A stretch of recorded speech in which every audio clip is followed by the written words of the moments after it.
اس نظام میں ہم جب بھی دخل دیں گے مشکل آئے گی.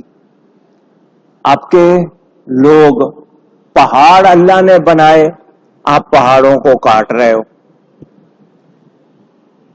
آپ لوگ میزائل گرا رہے ہو، زمین کی تہوں میں جاتے ہیں، وہ تہوں کو کاٹتے ہیں، ہلتے ہیں، پھر زلزلے آتے ہیں، پھر سونامی آتی ہے، پھر طوفان آتے ہیں.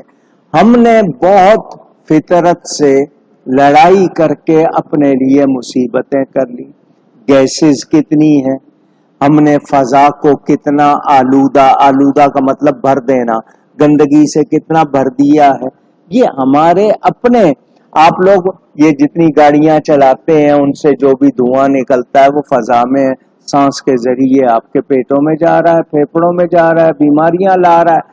تو ہم اپنے لیے خود مشکلات کرتے ہیں جس طرح بھی کریں.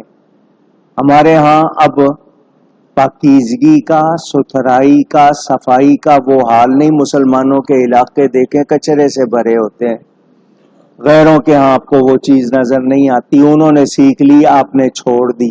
جبکہ آپ کے ہاں حدیث سنائی جاتی ہے کہ صفائی نصف ایمان ہے. پڑھتے ہیں نا؟ مجھے بتائیں ہمارے گھروں کے سامنے، ہمارے راستوں میں کیا حال ہے. ہم خود کچرے گرا رہے ہوتے ہیں، خود آلودہ کر رہے ہوتے ہیں. ہمارے لباس کیسے ہیں، بدن کیسے ہیں، ہمارا مزاج کیسا ہے. کچھ صفائی پسند ہیں، کچھ نہیں ہوتے.